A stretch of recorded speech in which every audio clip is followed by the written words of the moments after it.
صباح الفل عليكم وصباح صنع في مصر. رحلتنا بقى في القطاع الخاص بالصناعات بتاعة الحديد وكل الايكو سيستم بتاعه.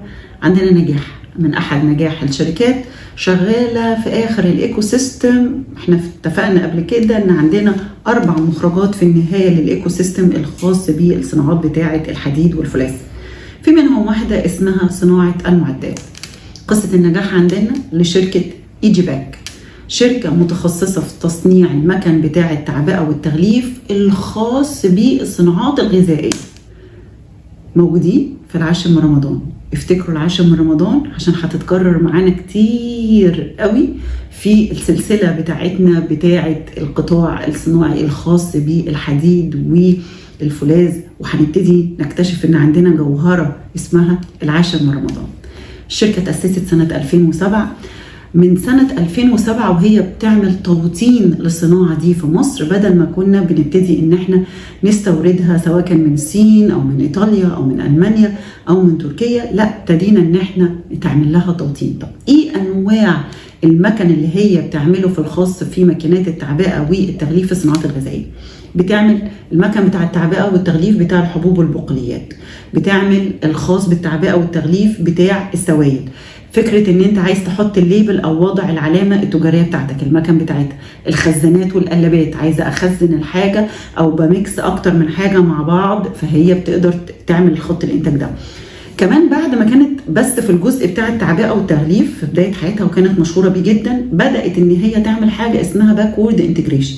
طب انا بعمل نهاية خط الانتاج، طب ما تيجي نخش بقى على خط التصنيع نفسه. ودي كانت الطفرة الثانية اللي عملتها ايجي باك ووطنت فيها الصناعة في مصر، ان هي بدأت تخش على اني كمان اعمل خط الانتاج نفسه. بتعمل خط انتاج الثوم، بتعمل خطوط انتاج البطاطس نص مقليه، بتعمل خطوط تجهيز وتعبئه الشوكولاته، الخطوط بتاعه البودر والميكسنج، وزي ما بنشوف كده التوابل اللي هي كلها ميكسات على بعض وفي الاخر بتديني توابل طعمها حلو. كمان حاجه بيسموها في الصناعه في الصناعات الغذائيه بالذات الناس اللي بتشتغل في الخضار والفاكهه، حاجه اسمها السايزر، اللي هي فكره المقاس. يعني ايه المقاس؟ ايوه المقاس، يعني كلنا في بيوتنا بناكل باميه، عارفين كده ان في باميه حجم صغير وفي الوسط وفي الكبير، فدي اسمها السايزر. ففي خطوط الانتاج في المصانع بيبقى عايز اوتوماتيك ده تحصل، مش زي ست البيت تنزل مع الست اللي بتبيع الخضار وتقول لها لا نقلي الصغير ما تنقليش الكبير، انا عايزه الباميه الويكه، لا انا عايزه الباميه الصغيره، لا خالص. هي دي بتبقى اوتوماتيك مكنه. فهم بقى كمان بيصنعوا المكن بتاع السايزر للخضار والفاكهه.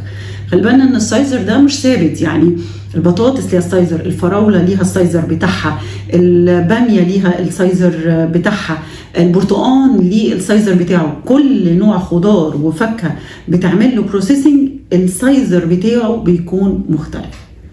تحيه لشركه ايجي باك في العاشر من رمضان، وتحيه لتوطين الصناعه في مصر، وان احنا نعمل الماكينات بتاعتنا بتاعه القطاع الغذائي بتاعنا في مصر. صباح الفل عليكم وصباح صنع في مصر.